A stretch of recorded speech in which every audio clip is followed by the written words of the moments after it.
I naš Sofitel hotel na Jumeirah Beach u Dubaju, 250 eura noć.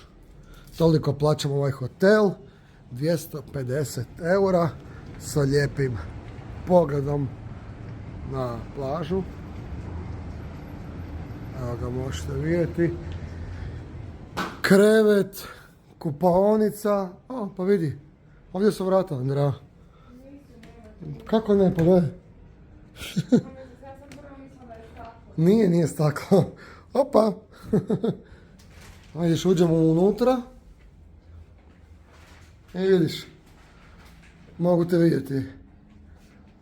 Šta si kupila, vinčeka? I evo ga tuš. Ono, izgleda lijepo na prvu, ali dosta star i pohaban namještaj.